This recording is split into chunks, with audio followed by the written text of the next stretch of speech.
Bien, chers amis, rebonjour. Je suis toujours dans l'explication de mon livre, Au-delà de la nuit, toujours aux pages 265 et suivantes. Et je voudrais continuer un peu sur le secret de la délivrance finale. Sur quoi repose la délivrance finale? Alors, nous avons dit tout à l'heure que le monde descend en pleine obscurité, de manière à arriver jusqu'à la fin du Théum Rabbah. Le Théum Rabbah, ça fait très peur. On a l'impression que c'est un puits profond d'obscurité dans notre monde qui est sans fin. En fin de compte, dit le Zohar, non. Le Théum Rabbah a une fin. Le Théum Rabbah a une fin. Quand est-ce que la fin se précise? Lorsque, véritablement, les forces, on l'a dit tout à l'heure, les forces de Nimrod, les forces de Babel, les forces de Sodome et Gomorrhe, les forces de Noah, du déluge, se retrouvent dans le ciel de Pharaon. C'est ce qu'on vit aujourd'hui. Une fois que, dit le Zohar, les forces de Pharaon, avec son armée, n'est-ce pas, sont démasquées, alors on arrive véritablement à la sortie vers la lumière, vers la délivrance finale. Donc il ne faut pas avoir peur, il ne faut pas avoir de crainte. Alors vous allez me dire, puisque il faut descendre, alors descendons. Alors il faut comment faire descendre dans l'obscurité, etc. Le Zohar nous prévient. Le Zohar nous prévient. D'accord? Surtout, n'essaye pas. N'essaye pas de descendre tout seul, sans Dieu. Parce que les forces qui t'attendent, qui sont des forces d'obscurité, sont redoutables. Sont absolument redoutables. Ce sont des forces qui relient tout simplement les forces du ténèbre entre elles. Le serpent réside là-bas. Vous vous rappelez, je vous avais dit l'autre fois que dans le Vav, il y a un chourouk, et dans ce chourouk, vous voyez ce point, on l'a déjà dit de nombreuses fois pour ceux qui me suivent, qui m'écoutent, au fond du chourouk, ça veut dire au fond de ce point, au fond de ce tunnel, il y a ce refuge, le serpent, ce refuge, les forces du mal. Et entre nous et les serpents, il y a énormément de voies d'obscurité. Le Zohar dit surtout ne rentre pas, n'essaye pas, parce que tu ne sortiras pas en paix. Sauf le Messie, sauf les très très très grands, qui eux sont guidés par Dieu.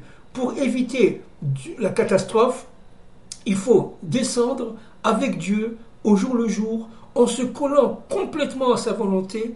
Vous voyez, c'est comme le temps des labyrinthes. Vous voyez, comme les labyrinthes des pyramides d'Égypte. Tu ne peux pas sortir des labyrinthes comme ça. C'est pas possible. Pour arriver à la chambre de la reine ou à la chambre du roi, dans les labyrinthes d'Égypte, il faut avoir tout simplement le plan. C'est très très compliqué. Et là, c'est la même chose. Évidemment, les pyramides d'Égypte sont, au niveau symbolique, notre monde.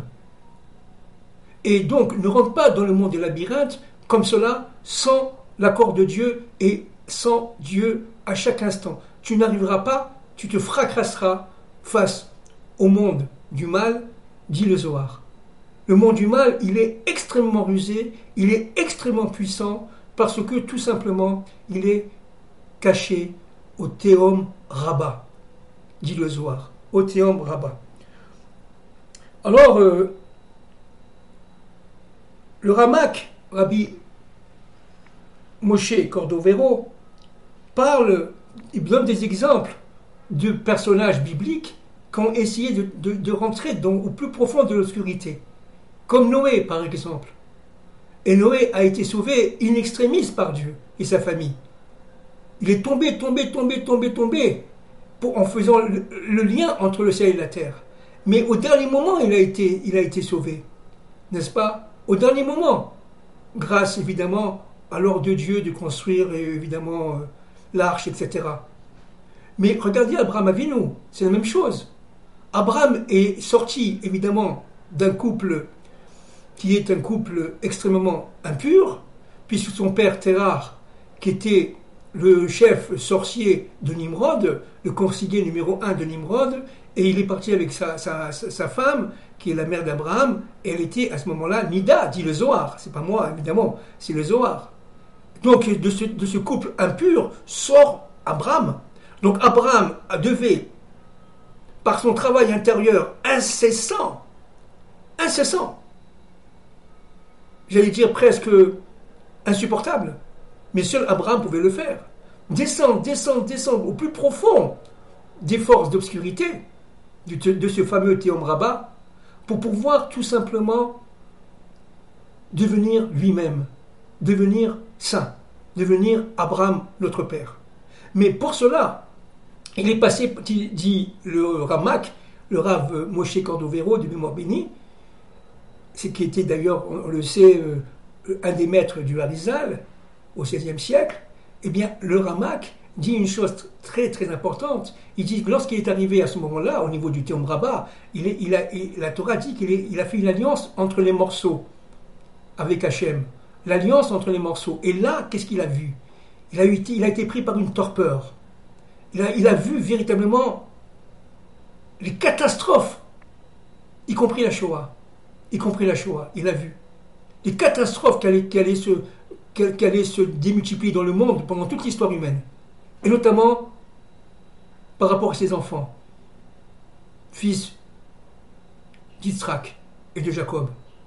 Pas seulement, bien sûr, c'est toute l'humanité qui a souffert, mais particulièrement les fils. La Shoah a particulièrement, pas seulement, évidemment, touché les Juifs, mais pas seulement, bien sûr, les Tziganes et de nombreux autres peuples, bien entendu, mais particulièrement les Juifs. Donc, ce Théom Rabbah, atteint par Abraham, lui seul pouvait sortir. Et c'est à ce moment-là, d'ailleurs, entre parenthèses, qu'il a eu l'Ech Lecha. Va pour toi dans le pays que je t'annonce, c'est-à-dire la terre promise, la terre sainte, la terre de Canaan, qui est la terre d'Israël. Et donc, si vous voulez, le Ramak prend aussi un exemple incroyable. Il dit l'exemple de Jacob. Jacob, c'est lié directement, on le sait, par le Tiferet, il est devenu Israël, il s'est battu contre l'ange de la mort, contre l'ange de son frère, porteur des valeurs mortifères, l'ange d'Ésaü, l'ange d'Ésav en hébreu. Eh bien, ce combat contre l'ange d'Ésav, d'abord l'a blessé à la hanche, et en plus, il est tombé dans les forces de la vanne, le père, son beau-père, le père de ces deux femmes, Rachel et Léa, pendant 21 ans, et ça a été très très très dur pour lui. Il a tenu le coup, il est tombé au Théom Rabbah, vraiment. Et à ce moment-là, en étant devenu Jacob, Israël, il voulait révéler, voyez, il voulait révéler la fin des temps de l'histoire à ses enfants. Et il n'a pas réussi, parce que la Shrina a été, si vous voulez, déconnectée. Elle est sortie de son âme, il n'a pas pu, parce que tout simplement, c'était pas le temps. C'était pas le temps. En vérité, nos maîtres disent que, puisqu'on parle de cela, ils disent qu'en fin de compte, il a révélé, mais d'une manière extrêmement cachée. En donnant les bénédictions à ses enfants, il y avait la révélation de la fin des temps de l'histoire, à chacun selon ses fonctions, à chaque enfant selon sa fonction. Et chaque enfant de Jacob était évidemment chef de tribu. La famille de Jacob formait l'unité. 70, ça veut dire l'universel, mais Nefesh. 70, âme au singulier. La famille de Jacob formait une même famille, une même racine, une même âme. Nous, le peuple d'Israël, on forme une même âme. On forme tout simplement une même famille. Nous sommes tout simplement, on le verra tout à l'heure, Adam. Les nations sont Ève. Donc, nous sommes complémentaires les uns par rapport aux autres. On devrait être solidaires. Et ce qui se passe aujourd'hui, entre parenthèses, avec ces manifestations, avec tout ce qui se passe en Eretz Israël, avec cette volonté de détruire de l'intérieur d'Israël, évidemment, c'est un plan, ce sont les forces du mal, c'est un plan qui se dévoile, enfin, et là c'est un très bon signe, parce qu'avant il existait ce plan, depuis au moins 40-50 ans, mais seulement il était caché. Les forces du mal, se sentant maintenant complètement dominantes, elles ont, si vous voulez, abattu leurs cartes. mais en abattant leurs cartes, Dieu se dévoile. Vous comprenez? C'est au moment où le pharaon est sûr de lui-même, sûr de son économie, sûr de sa domination, sûr de sa surpuissance, que Dieu envoie Moïse. Moïse arrive au moment où, véritablement, les forces du mal sont à leur sommet, à la crête de leur vague, si vous voulez. Et c'est à ce moment-là. Donc, c'est un très bon signe, ce qui se passe en Israël aujourd'hui. Parce que les forces du mal, qui sont aujourd'hui, si vous voulez, entre guillemets, personnifiées par ce qu'on appelle le Erev Rav, alors j'en ai beaucoup parlé, je répète quelque chose de très important, que j'ai dit d'ailleurs il n'y a pas très longtemps avec M. Drey. Le Erev Rav descend d'Adam Arishon, descend d'Adam et d'eux, mais tous ne descendent pas de Ève. Le Zohar dit qu'il y a le bon Erev Rav et le mauvais Erev Rav. Alors je résume ce que nous avons dit auparavant. Le bon Erev Rav, c'est celui qui descend d'Adam Arishon et qui a la capacité de tchouva et qui a fait la circoncision au niveau évidemment des hommes au temps de Joseph. Et c'est cela que Moïse a voulu évidemment sauver. Il a accepté le Erev Rav, le grand mélange, qui ne descendait pas d'Abraham, d'Isaac et de Jacob, parce que la plupart étaient au niveau de leur origine, bien entendu, au niveau de leur origine, au niveau de leur père, étaient circoncis. Mais il y avait aussi le mauvais Erev Rav, des brigands qui n'étaient pas circoncis, qui ont profité, si vous voulez, de cette sortie d'Égypte des biens Israël, de cette libération, pour se libérer eux-mêmes.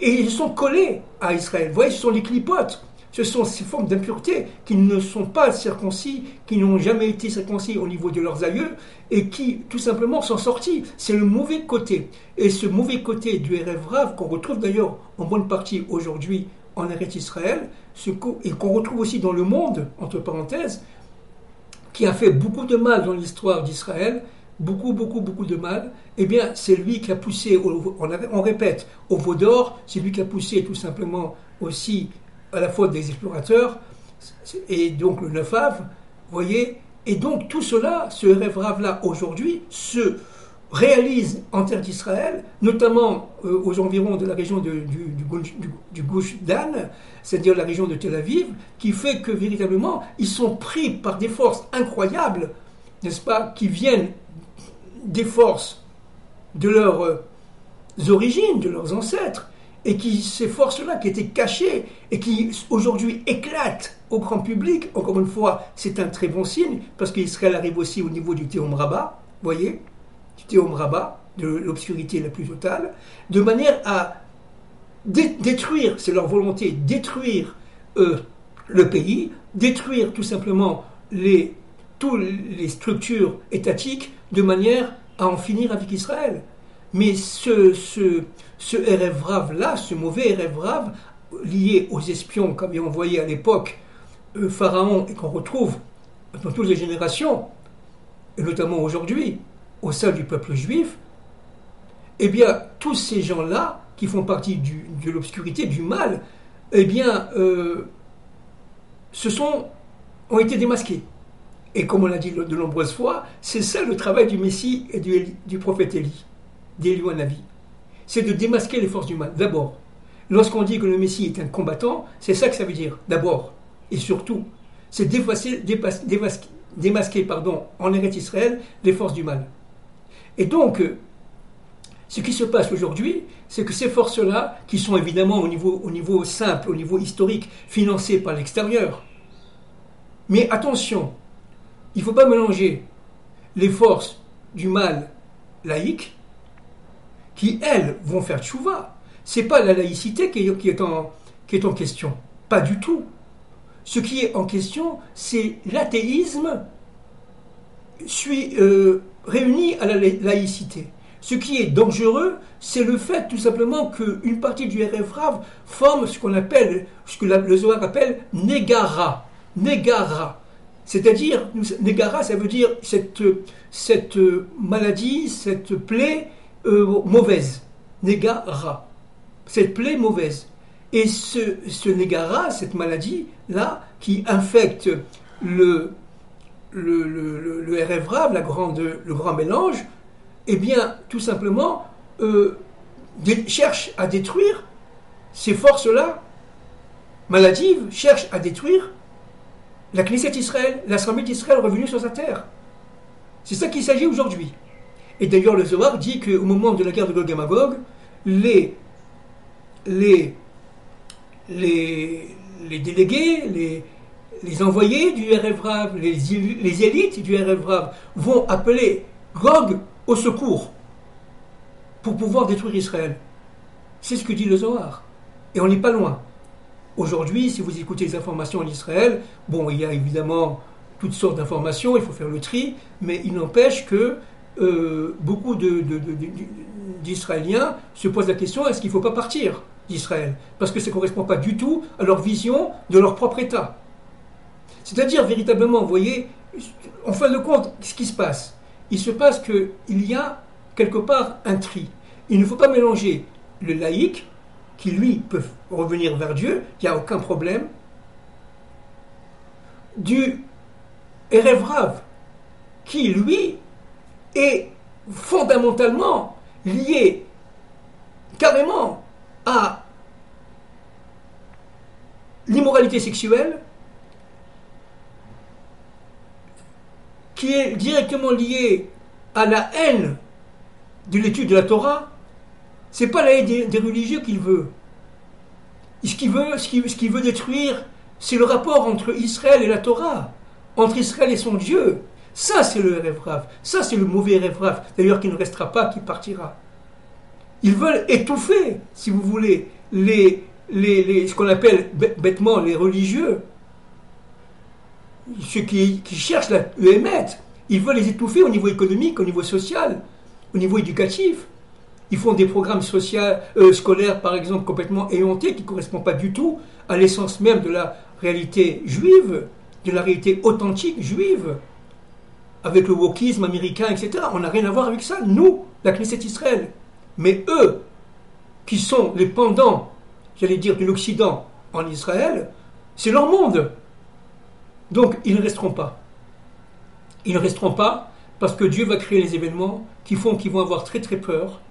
Dieu va créer ici une très grande peur et que ces événements-là vont les faire fuir, vont les faire partir, tout simplement. Et le processus a commencé déjà. Il y a énormément de Juifs qui sont aujourd'hui à Berlin, d'Israéliens, il y a beaucoup d'Israéliens qui quittent le pays. En fin de compte, c'est la volonté de Dieu et il va y avoir véritablement une sorte de transbordation, de remplacement, si vous voulez. Beaucoup de 10 tribus perdues vont comprendre, on va en parler les prochaines fois, des 10 tribus perdues, et elles vont comprendre que leur place est en Israël. Donc il va y avoir, si vous voulez, une sorte de dépopulation sur population. Et ils ne resteront ici que ceux qui auront cette capacité de lumière intérieure. Les autres fuiront le pays, mais malheureusement iront en pleine guerre de Gog et Magog, qui ne peuvent pas comprendre. Bon, je ferme cette parenthèse parce que c'est très important de le comprendre. Alors, je continue, je reviens un peu sur la racine de la délivrance finale en citant le Hari dans son livre Shahar Amorei Chashbi. Il nous dit, mais pourquoi il faut descendre jusqu'au bout? Il nous dit que, en fait, là c'est très important, et je cite, je colle au texte là, toutes les âmes d'Israël font partie de celles d'Adam Arishon, on le sait. Et chaque âme a une place dans le corps d'Adam. Il y en a qui sont au niveau des yeux, donc elles ont une capacité de voir plus forte que les autres. Leur fonction est la vue, la vision. Donc ils ont le nez, donc ils ont la bouche, d'autres ils ont le cœur, d'autres ils ont le doigt du pied, etc. Donc ils ont le foie. Chaque organe de l'être universel, Adam, est composé d'une âme Israël. Maintenant, si vous voulez, Adam était complètement équilibré avec Ève. Ils formaient un couple parfait avant la faute. La descente, dit le Harizal, de Adam après la faute en dehors du Pardès, j'allais dire même du paradis, mais horreur de ça, la descente par rapport au Pardès a, si vous voulez, voyez, déconnecté Adam de son Dieu et a créé un Adam inversé. Voyez, il y a le Adam qui est droit, mais il y a aussi un Adam inversé. Et nous sommes là, aujourd'hui, depuis toute l'histoire, depuis 6000 ans, nous sommes dans le Adam inversé. Alors, dans le Adam inversé, ça veut dire pris par les clipotes, pris par les forces du mal, pris par les forces de la connaissance du bien et du mal, pris dans les forces d'obscurité, et aujourd'hui de plus en plus pesantes, on répète le théorème Rabat, eh bien ces forces-là sont remplies de clipotes, sont remplies de couches d'impureté. Et ce qui est très intéressant, c'est que Israël, qui fait partie qui compose le corps d'Adam, les nations composent le corps de Chava, de Ève, mais Israël compose le corps d'Adam, dit le Rajbi, Rabbi Shimon Bar Yochai de mémoire Bini. Eh bien, ces âmes-là, dit le Harizal, le Hari, sont tombées. Elles sont tombées pendant toute l'histoire. Et elles sont tombées jusqu'où? Elles sont tombées, elles sont entourées de clipotes, entourées d'impuretés, et elles sont tombées au niveau des pieds. C'est cela, Harizal. Et au niveau des pieds. Maintenant, qu'est-ce que c'est que le pied d'Adam Arishon? C'est notre monde. C'est ce qu'on appelle, évidemment, la Malchut. La Malchut est liée au pied d'Adam Arishon. Bon, c'est un peu compliqué, si vous voulez, n'est-ce pas, l'Adam Arishon, entre le buste, ça veut dire Netzar et Od. Au-delà de cela, les âmes sont tombées au niveau du buste. De la tête, ils sont tombés au niveau du buste. Et entre le buste et les pieds, toute l'histoire, les âmes sont tombées. Lorsqu'elles arrivent au niveau du pied, qui sont liées directement au Théorème Rabat, à l'obscurité la plus profonde, la plus totale de notre monde, et c'est la délivrance. Alors, le Harizal dit une chose extraordinaire. Il dit que cette descente au niveau des pieds va jusqu'aux ongles des pieds, des doigts de pied. C'est-à-dire que, qu'est-ce que c'est qu'un ongle? C'est évidemment une matière qui est une matière, vous voyez, transparente, comme était Adam Arishon avant la faute. C'est-à-dire que véritablement, tant qu'on est encore dans le pied, on n'est pas sorti au niveau des ongles, ce n'est pas la délivrance finale, dit le Harizal. Et il faut arriver au niveau des ongles. Pourquoi? Parce que là, on arrive au niveau de l'éclaircissement. On passe de la peau opaque, vous voyez, à l'ongle qui est transparent. Et c'est ça le secret de la délivrance. C'est ça le secret de la délivrance. Donc il ne faut pas du tout, avoir peur. C'est un plan, c'est une dynamique de l'histoire. Au temps de la sortie d'Égypte, dit toujours le Harizal, eh bien, les Bnei Israël sont arrivés au niveau des pieds. Et lorsqu'ils sont arrivés pratiquement au niveau de l'ongle à recevoir Matan Torah, ils ont fauté. Le 17 Tammuz, ils ont fauté, ils ont fait le veau d'or, et donc on est retombé encore dans l'opacité de la peau, l'opacité du monde. Et cela jusqu'au Mashiach. Alors les premiers temples, c'était aussi la capacité de pénétrer le monde des ongles, de la transparence. Le second temple aussi, mais la transparence était beaucoup moins affermie qu'au temps du premier temple. Mais au niveau du troisième temple, tout sera progressivement transparent. On retrouvera le corps d'Adam Arishon et de Chava avant la faute. Avant la faute. Voyez? Alors, le secret de la délivrance, c'est le fait que on sort des impuretés à partir des ongles d'Adam. Toute l'histoire humaine a été la descente des âmes, notamment d'Israël, vers l'obscurité des mondes. N'oublions pas, je répète, que Adam, par sa faute, a été dédoublé. l'Adam d'en haut a permis la création d'un Adam d'en bas. Dans l'Adam d'en bas, vous avez les mêmes attributs divins que dans l'Adam d'en haut, mais le Dieu est caché. C'est le monde du silence. C'est le Dieu qui voile sa face, qui est toujours présent, mais on ne le voit pas. Et tout le travail d'Israël, en enlevant les clipotes, les phases d'impureté, vous voyez, qui sont le fait de la faute et des fautes, eh bien, il va y avoir tout simplement la résurgence de la lumière, parce qu'à l'intérieur des forces d'impureté, il y a secret de la délivrance, la lumière. Vous comprenez? Alors, on répète, et là je cite,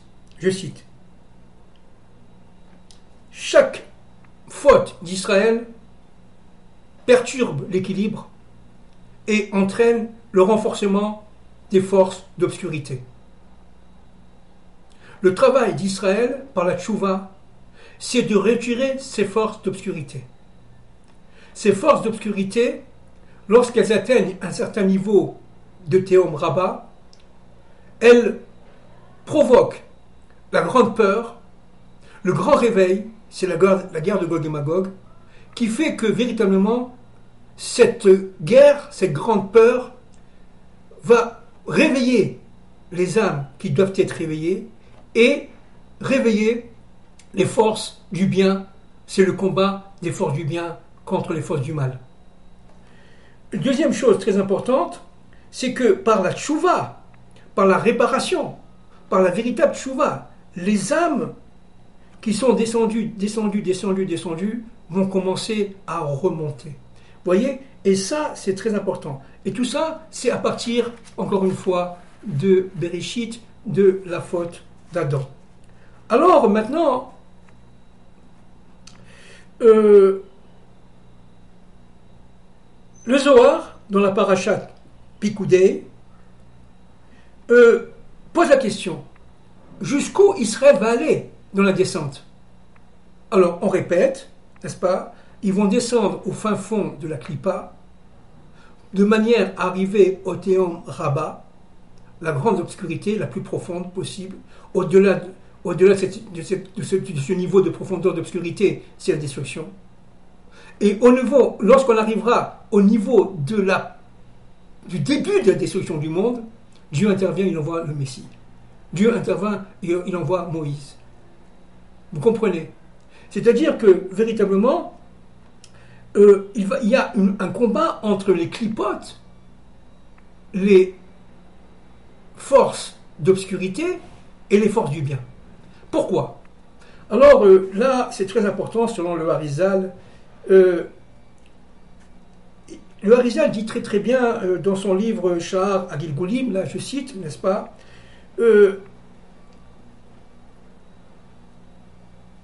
Quand tu vois, c'est le Sha'ar Agilgulim du Harizal, quand tu vois de très grandes âmes sortir de parents ou de filiations absolument infectes, infernales, comme Ruth, par exemple, sache que c'est une lumière qui a été libérée des forces d'impureté. Il faut savoir une chose très importante, dit le Harizal, c'est que les forces d'impureté n'ont pas de survivance propre, autonome. Les forces d'impureté, tout simplement, sont vouées à la mort. Elles ne peuvent survivre qu'en, ce qu'on appelle en hébreu la yénika, en suçant la lumière qui est dans le bien. C'est pour ça qu'elles se collent à Israël. C'est parce qu'Israël a reçu la Torah. Donc elles se collent à Israël le plus possible, de manière à sucer le bien qui est en elles. Pourquoi le font? Parce que c'est une question de survie pour elles. Elles ne peuvent pas tenir sans le bien. Elles ne peuvent pas tenir sans cette lumière qui est en elles. Donc elles font tout pour empêcher la lumière de sortir. Elles font tout pour empêcher. Et c'est tout le combat, jusqu'à la guerre de Gog et Magog, des forces de la lumière contre les forces des ténèbres. Parce que les forces des ténèbres n'ont absolument aucune capacité de survie sans le bien, sans la lumière. Et c'est une des raisons d'ailleurs qui font que pendant la sortie d'Égypte, le pharaon ne voulait pas laisser sortir les fils d'Israël. Parce que, notamment, garder les filles. C'est pourquoi il a tué les garçons. Parce qu'il voulait que tout simplement que par des filles arrive la malchoute étant féminine, et que cette malchoute-là, ça veut dire cette royauté, soit accaparée par les forces du pharaon. C'est ça que voulait le pharaon. Il voulait accaparer la royauté d'Israël. Et donc, il ne voulait pas laisser sortir parce que les forces d'impureté ont la capacité absolue, terrible, de subsistance grâce aux forces du mal. Donc, il faut absolument, grâce aux forces du bien, pardon. Grâce aux forces du bien, pardon. Alors maintenant, venons encore une fois au Zohar et venons au Harizal. Et la Shrina dans tout ça, la présence divine, elle est partout. La Shrina, lorsque l'âme descend dans le théum, que fait la Shrina? Elle va descendre? Eh bien oui. La Shrina descend et accompagne les âmes qui descendent dans l'obscurité. Pourquoi?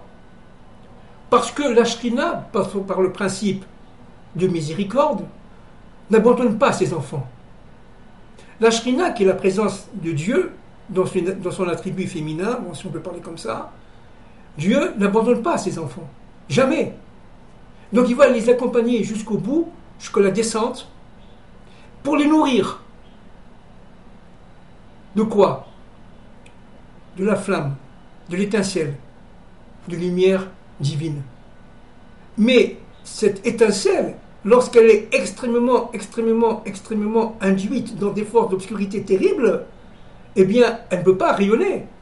Eh bien, la Shrina souffre. La Shrina souffre de cette incapacité de rayonnement de la lumière d'Israël.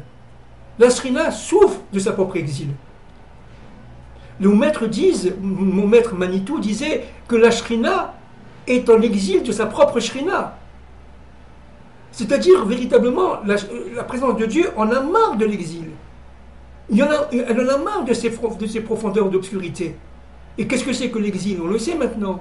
C'est le fait tout simplement d'être relié tout simplement à cette obscurité, à cette non-lumière. Alors qu'on sait qu'on a une lumière intérieure. On sait que cette obscurité, elle va disparaître un jour. Et que de l'exil sortira la délivrance finale. Vous comprenez? Donc, si vous voulez, et ça c'est très très important de saisir, la Shrina, non seulement elle souffre, les fils d'Israël sont collés à la Shrina, à la présence divine, c'est pour ça qu'ils sont absolument indestructibles.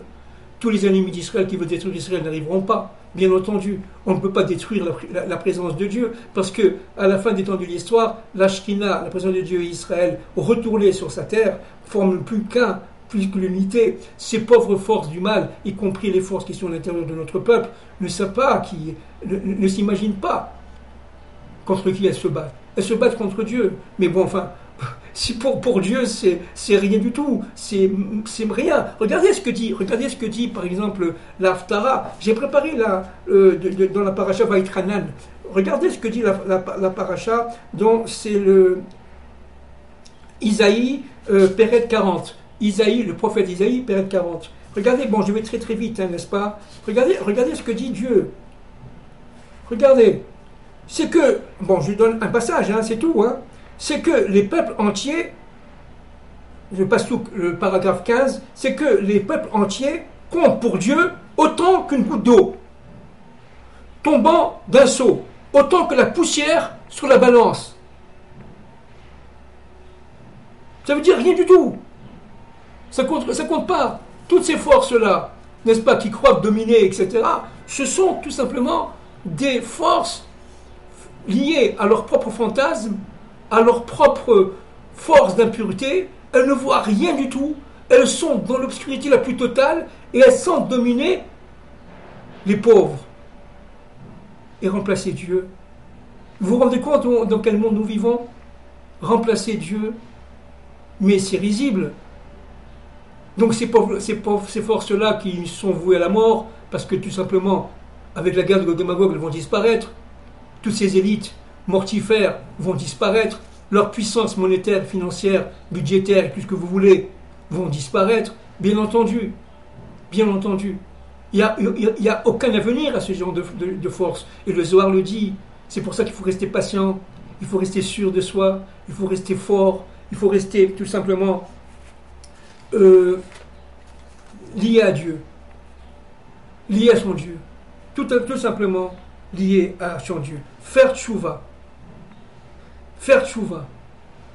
Parce que la shrina qui est présente en nous, qui nous suit jusqu'au Théom Rabbah, on l'a dit tout à l'heure, la shrina souffre.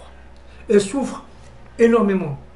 Parce que tout simplement, elle attend par la tchouva que l'homme se réveille.